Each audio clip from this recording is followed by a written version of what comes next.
Bonjour à tous, ici Lamso pour West Fighting. Aujourd'hui, j'ai l'honneur d'accueillir un combattant français qui se prépare pour l'UFC Paris. J'ai nommé Monsieur Kevin Jousset, alias R. Jousset. Kevin, comment tu vas? Ça va, merci de me recevoir pour la première fois, c'est cool, ça fait plaisir. Super, le plaisir est pour nous, Kevin. Est-ce que tu peux te présenter pour tous ceux qui vont te découvrir aujourd'hui? Ouais, bah, Kevin Jousset, combattant français à l'UFC dans la catégorie des moins de 77 kilos, welterweight. J'ai déjà 2 combats UFC à mon actif. Je suis rentré à l'UFC l'année dernière sur l'UFC 293, Ouais, où j'ai gagné. Ensuite, j'ai recombattu à Vegas quelques mois après, où j'ai gagné aussi. Du coup, là, ce sera mon troisième combat. Espérons qu'on ait la troisième victoire. on l'espère aussi, on l'espère. Donc toi, tu as débuté par du judo, on le Ouais. rappelle, hein, c'est ceinture noire.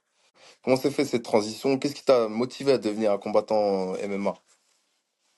Tout simplement, j'ai fait du judo toute ma vie. Au bout d'un moment, j'en ai eu un peu marre quand je suis arrivé vers la vingtaine.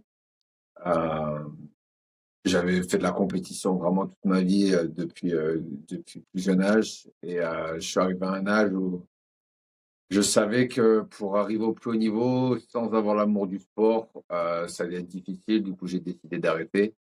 Et à peu près au même moment, j'ai rencontré un bon pote à moi qui m'a parlé de MMA, tout simplement. Donc ça, c'était en 2015-2016. Qui m'a conseillé de m'y mettre. Il m'a dit que avec le passé de judoka que j'avais, je pourrais sûrement être plutôt pas mal dans le sport. Du coup, je me suis renseigné et fin 2016, quand j'ai voyagé à l'autre bout du monde, j'ai déménagé en Australie pour le voyage. Je m'y suis mis directement en atterrissant là-bas et ouais, ça a payé. Bon, D'abord, j'étais en Australie. Australie, Donc oui. j'étais en Australie pendant un peu moins de 4 ans. Ouais. Heu, donc là, je m'entraîne à Melbourne, Absolute MMA, c'était un club, il y a beaucoup plus de grappleurs que de strikers. Du coup, je suis resté là-bas, quelques années, mais ensuite je suis parti à City Kickboxing en Nouvelle-Zélande, du coup, début 2020 parce que justement, en venant du judo et mon grappling était bien, mais il fallait que je progresse sur mon striking. Du coup, c'est la raison pour laquelle je suis parti, en Nouvelle-Zélande après. Donc, on rappelle, hein, le City Kickboxing est un des clubs les plus prestigieux du monde, hein. Yes, On ça, c'est confirme. clair. Tu peux nous parler un peu des gros noms que tu as croisés là-bas, ta relation avec Gene Barman, qui est un des meilleurs coachs au monde? Ouais, ouais, bah écoute, ouais, au quotidien, sur les tapis, hein, maintenant, je crois qu'on est 11 combattants français, 11 combattants français, 11 combattants UFC, pardon. Désolé, je suis fatigué, je viens de me lever. Pas de 11 souci. combattants UFC. Donc, ouais, Israël Adesanya, que tout le monde connaît. Alex Volkanovski, qui est là, on and off, il vit entre là et l'Australie. Dan Hooker, Kai Kara France, Carlos Voilà. Ulberg. Ouais, Du plein très de beau très monde. lourd. Ouais, ouais, ouais, carrément. Et ouais, Huge, c'est mon coach maintenant depuis 5 ans environ. Très bonne relation, ça se passe bien. Bon entraîneur, comme tu l'as dit précédemment, il a de la renommée. Et ouais, il est très bon dans ce qu'il fait. Et ça fonctionne bien entre nous. Donc, Je voulais rebondir sur une chose. Dans une précédente interview, tu as mentionné une phrase que j'ai bien aimée. Tu disais que s'entraîner avec les meilleurs combattants au monde te permet soit de réaliser à quel point tu es bon, soit à quel point tu es mauvais. Du coup, toi, étant donné que tu t'entraînes avec les meilleurs, où est-ce que tu te situes aujourd'hui? les choses ont changé par rapport à quand je suis arrivé. Au début, quand je suis arrivé, j'étais clairement dans la classe des mauvais. En tout cas sur la partie pied-point où j'avais pas du tout les mêmes notions, pas seulement les compétences, mais aussi la compréhension du striking en général. Mhm. Je pense que pour être bon dans ce domaine, il faut avant tout très très bien le comprendre, comprendre la distance, comprendre tout ce genre de choses c'est vraiment des détails pour devenir bon dans ce domaine. Et ouais, de base, j'étais vraiment nul, mais après plusieurs années à s'entraîner au quotidien, maintenant ça va, je suis dans le haut du panier. Donc non, maintenant je me sens bien, ouais. Super. Je sais que quand t'es arrivé, t'étais déjà, bon, t'avais déjà un sacré background au niveau du judo, et tu soumettais aussi des ceintures noires quand même de JB au sol. Donc t'avais quand même un niveau de sol déjà Ouais. bien avancé quand même. Ouais, ouais, ouais. Après, voilà, le judo, j'en ai fait pendant plus de 20 ans. Donc, ouais. Et le judo, je sais pas si tu connais bien, mais il y a quand même une partie au sol Ouais, euh, qui est quand même pas mal avancée selon ce que tu aimes pratiquer dans le sport. Mais moi, au sol, j'étais quand même pas mal. C'était l'une des choses que je préférais dans le judo. Du coup, ouais, au final, il y a beaucoup, beaucoup de ressemblances. Et après, au judo, physiquement, on a la puissance quand même plus que les mecs du jiu-jitsu en général. Donc ça aide. Et après, il y avait que la partie vraiment soumission des parties bas du corps, donc jambes, pieds de genoux, clé de cheville, ce genre de choses où je ne savais pas du tout ouais, comment ça se bien sûr. passe. C'est technique, quoi. Mais, ouais, exactement. Mais après, voilà, c'est comme tout. Je me suis mis la tête dedans et au final, j'ai bien progressé sur ça aussi. Petit exclu pour West Fighting. Parmi tous ceux avec qui tu t'es entraîné, selon toi, qui est le combattant le plus fort avec qui t'as tourné? Oh, putain, je ne saurais même pas te dire. Je ne saurais même pas te dire. Je me suis entraîné avec tellement de mecs bons que je ne saurais même pas te dire. Et c'est surtout que pour moi, l'entraînement et le combat, c'est deux choses différentes. Moi, le premier, quand je m'entraîne, je suis 20% de ce que je serais par Ouais, rapport à quand je combat, le niveau que j'ai. Faire des rounds à l'entraînement, je m'en fiche, ça m'arrive au quotidien et ça fait partie du chemin pour gagner mes combats. Par contre, le jour du combat, dans ma tête, ouais. il y a C'est rien la guerre. qui, exactement, il y a rien qui peut me battre. Mais le jour, à l'entraînement, je m'en fiche, moi, de faire des rounds, je Ouais, m'en fiche d'essayer des choses et ce genre de choses. Donc, les mecs avec qui je m'entraîne, c'est le même état d'esprit. Donc, tu vois, des fois, ça veut rien dire, il y a des mecs, je vais battre le lundi, ils vont me battre le même mardi, et ainsi de ouais, suite. Donc, mais on a plein de mecs bons, en tout cas, ça, c'est tout ce que je peux te dire. ouais, ça c'est clair. Et de toute façon, ça a l'air d'être une bonne ambiance. Ouais, J'ai ouais, un- ouais. il Ouais, y a, grave, très bonne ambiance. et puis tu as la réputation d'être quelqu'un qui est dans le partage aussi, qui est pas forcément.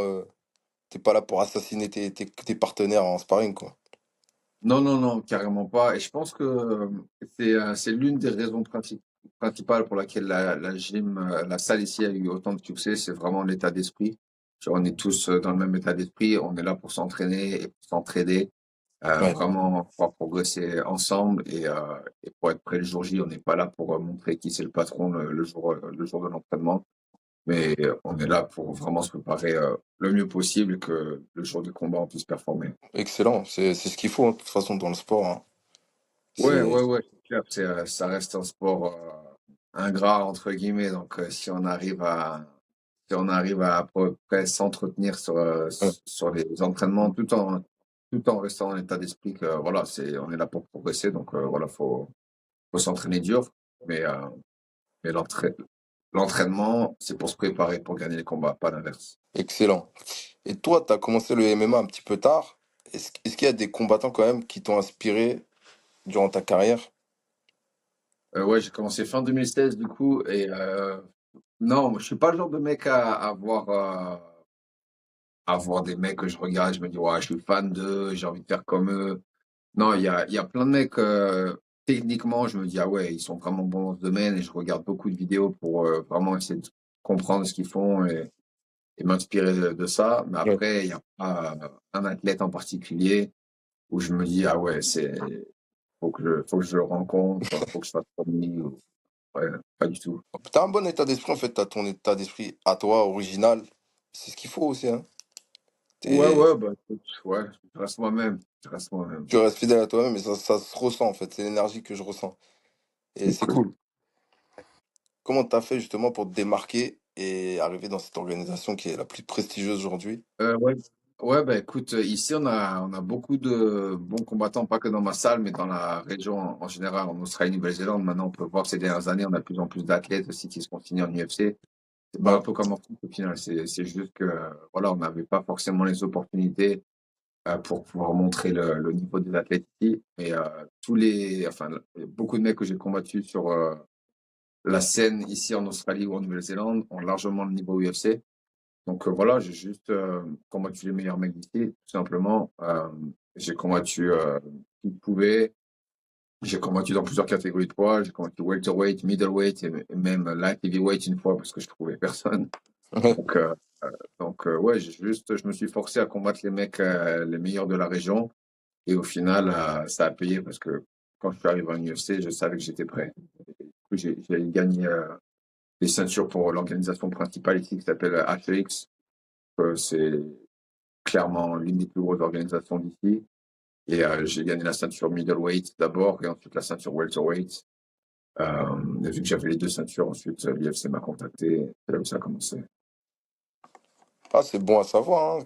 Comme tu disais, c'est un peu un sport ingrat, dans le sens où il y a certains combattants qui ont largement le niveau pour l'UFC et qui malheureusement seront pas invités à combattre à Ouais, l'UFC.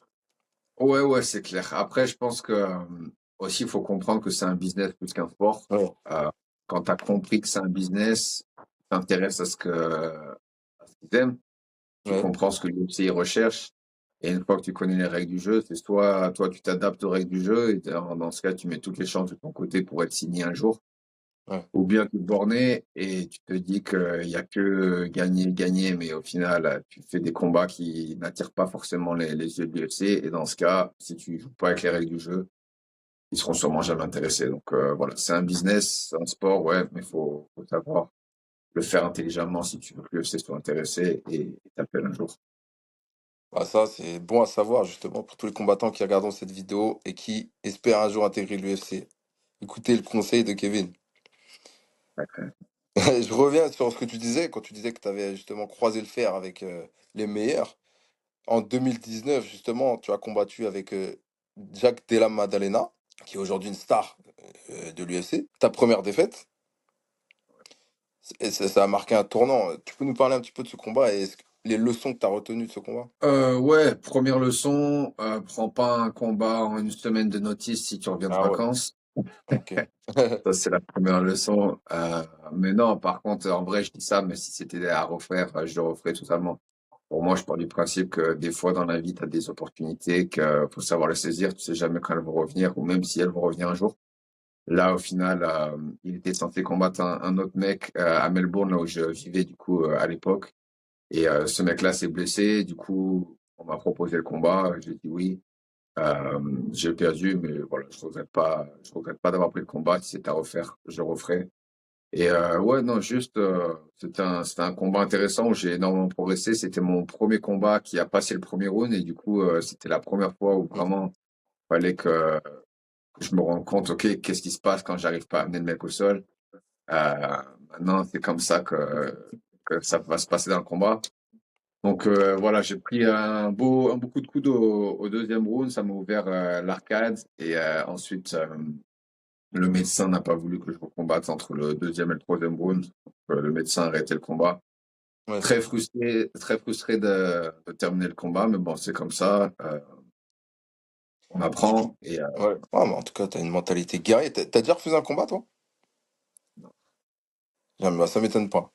non, Excellent. non, Bah, non, bah, j'ai jamais refusé. Tant que moi, j'ai ce que j'ai fait dans ma carrière, c'est j'ai dit au promoteur, je veux combattre à cette date pour moi quelqu'un. Après, si tu me proposes un mec demain alors que je reviens de vacances et que je suis pas censé combattre, c'est différent. Mais si c'est toujours, je suis allé voir le promoteur avec mes managers, mes coachs.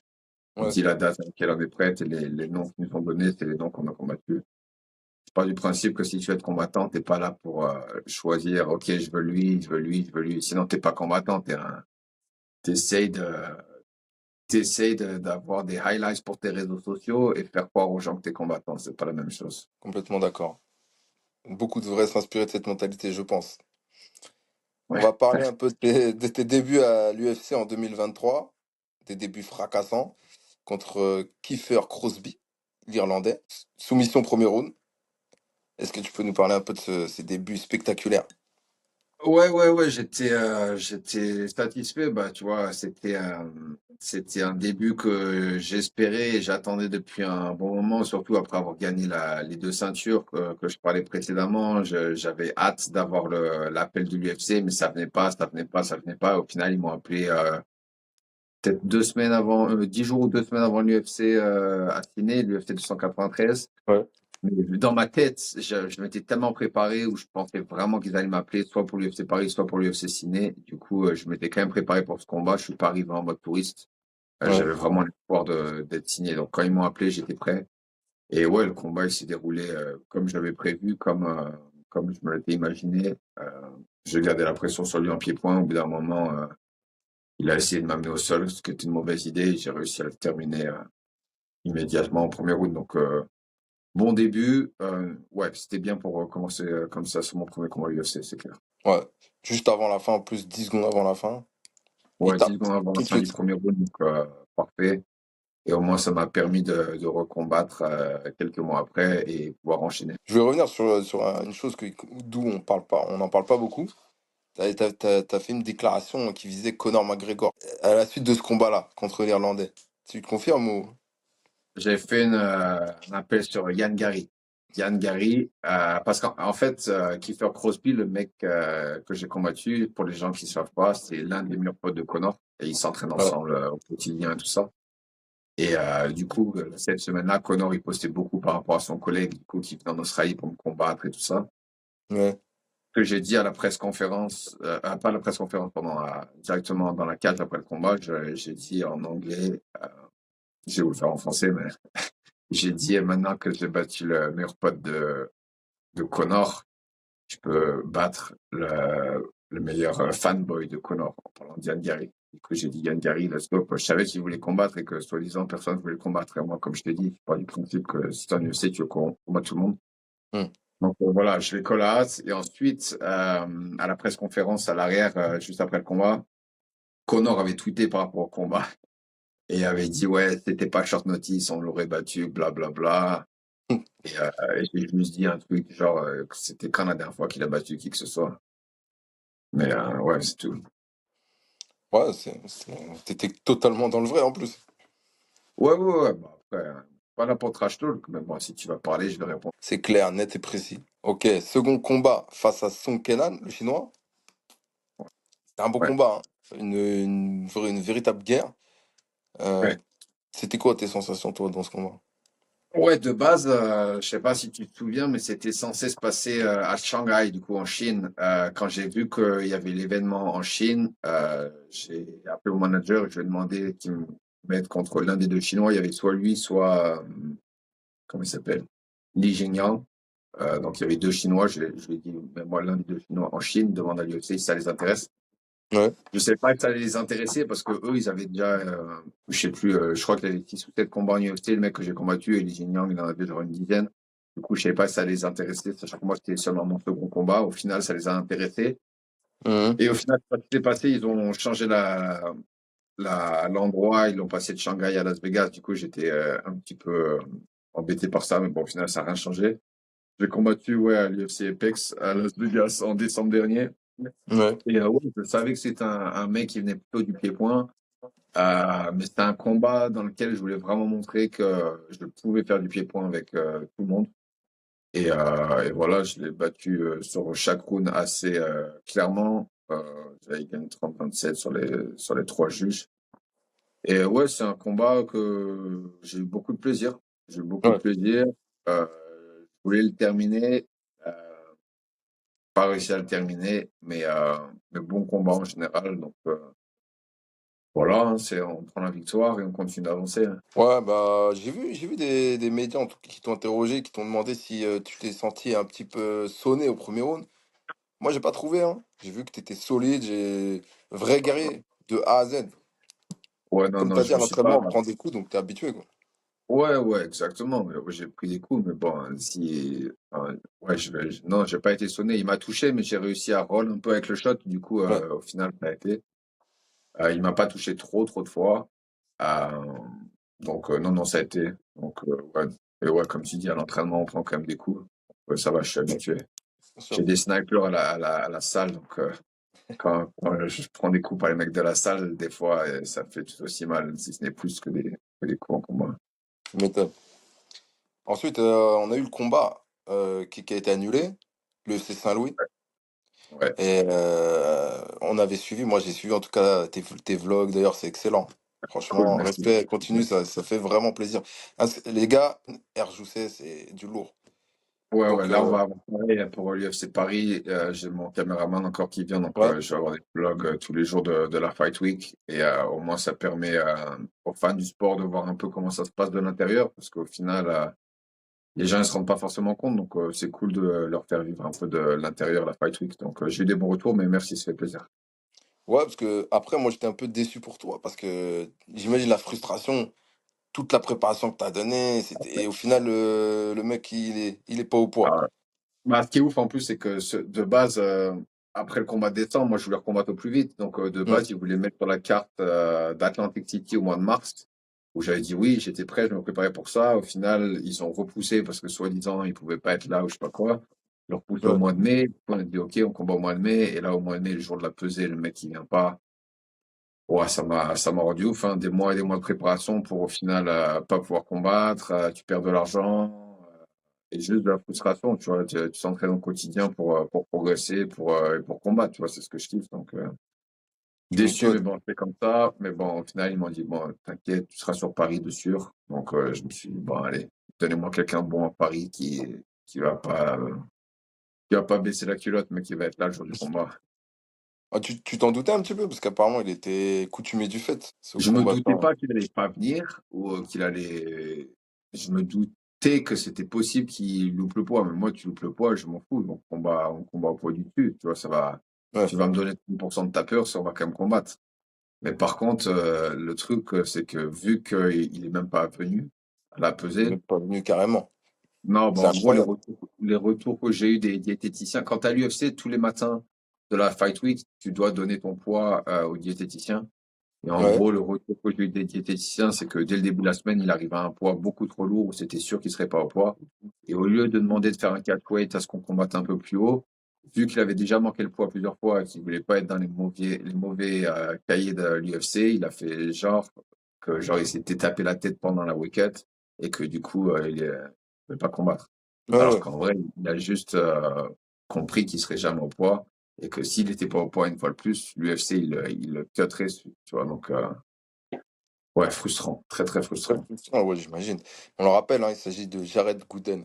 Nickel, on va passer maintenant faire un focus sur l'UFC Paris, qui arrive à grands pas, là. On le rappelle, le 28 septembre. Donc, combat face à Brian Battle, américain. Donc, vous avez pas mal de similitudes en carrière. Vous êtes tous les deux à 10-2. Vous avez le même âge. Comment ça se passe, ta préparation?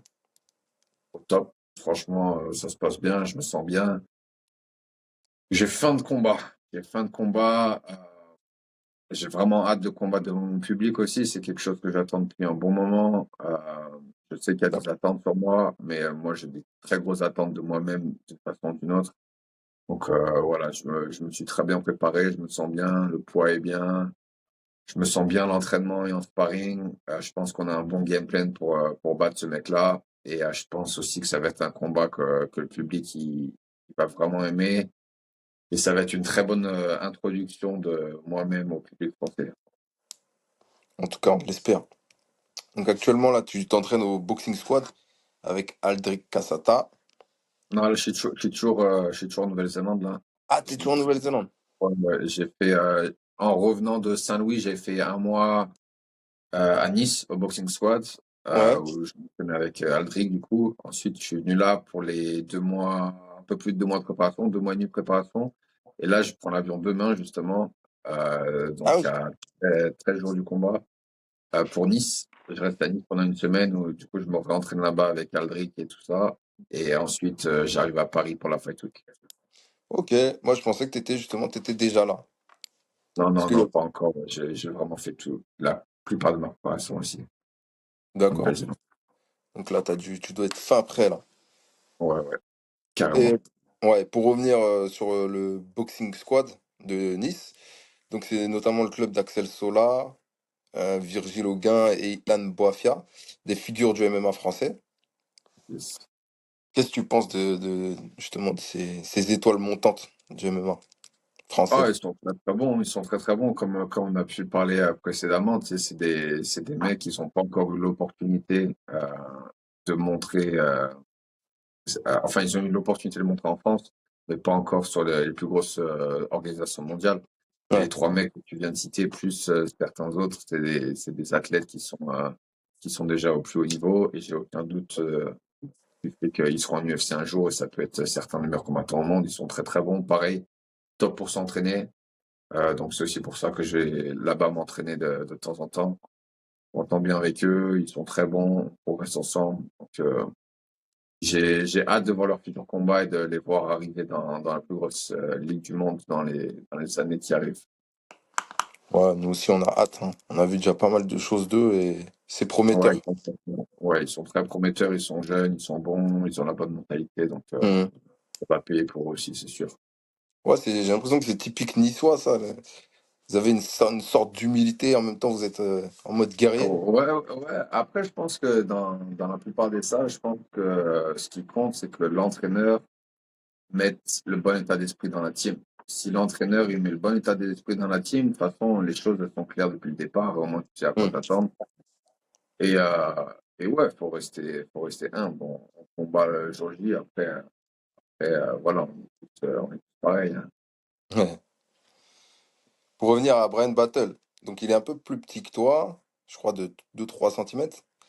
Je crois que t'es à 1,88 et lui il est à 1,85, il me semble. Yes. Mais il possède une plus grande allonge. Et il a mis quand même quelques finishes. Là, justement, dernièrement à l'UFC. Son dernier combat en no contest. Comment tu te prépares, toi, spécifiquement pour ce défi? J'ai des, j'ai des sparring partners ici qui ont vraiment le même profil. J'ai Ouais, des sparring partners qui ont un pied-point bien meilleur que lui. J'ai des sparring partners qui ont un grappling bien meilleur que lui. Donc voilà, j'ai utilisé les bonnes personnes pour me préparer en sparring et quand je fais la technique et tout ça aussi. Donc voilà, je me prépare le mieux possible, hein. Dans ma tête, je visualise énormément aussi. Voilà, je pense que la partie mentale dans ce sport, c'est tant que tu es prêt physiquement et techniquement, la partie ouais, mentale, c'est 99% du sport. Euh, je prête vraiment attention et j'essaye de manquer aucun détail à la préparation. Je pense que j'ai tout fait correctement sur ce camp-ci. Donc, j'ai hâte d'être dans la cage et de le faire, de le montrer à tout en tout cas, on ressent cette énergie que mentalement, t'es prêt. Ça se ressent. le monde. Déjà à la caméra. Déjà aujourd'hui. Donc sur le jour J, je pense que ça sera quelque chose. Yes. Et pour revenir à Brian Battle, c'est quoi ses points forts, selon toi? Selon les combats, il a montré différentes choses. Sur ses derniers combats, on a pu voir qu'il avait pas mal de bons kicks en général. Il utilise beaucoup ses kicks pour garder sa distance. Euh, je pense que c'est l'une de ses choses principales.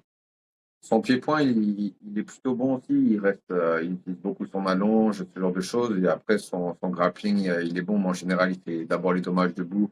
Et ensuite, il va avoir des soumissions au sol. Je pense qu'il est assez complet. Je pense qu'on est un peu similaire à ce niveau-là. Après, je pense que l'une des choses que j'ai en plus, c'est que je sais comment gagner un combat dans le sens où je sais comment gagner un round. Je sais, j'ai l'expérience de la compétition. Ouais, j'ai que 12 combats pro. Par contre, des compétitions de judo, j'en ai des centaines. La compétition, en général, j'en ai fait toute ma vie. Je sais comment être présent le jour J et je pense que c'est ça qui va faire la différence. Ok, bah en tout cas, on te l'espère. Euh, on rappelle que c'est ton premier combat justement en France. Comment tu comptes conquérir le public français? Est-ce que toi, tu as déjà un pronostic pour ce combat? Ouais, rester moi-même. Je pense que si j'arrive à respecter mon game plan et à faire ce que je compte faire le jour de combat, je pense que le public va adorer. Donc voilà, juste rester moi-même, faire ce que je dois faire pour gagner le combat. Et, euh, et voilà, c'est tout. D'extraordinaire. Juste pour moi, le game plan, s'il fonctionne, le public il va kiffer. Super les gars, donnez de la force. Il a un site justement où il vend des vêtements. Il y a des casquettes, des t-shirts. Casquette et t-shirt pour le moment, c'est tout ce qu'on a, mais on aura plus par la suite. Ouais. Bah, on passera sur le site. Ça va, ça Merci va, ça va. Kevin pour cette Merci à interview. toi, c'est gentil. Super.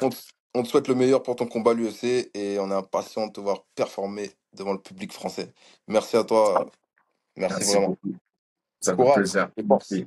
Ciao, C'était ciao. Was Fighting, l'équipe. Let's get it.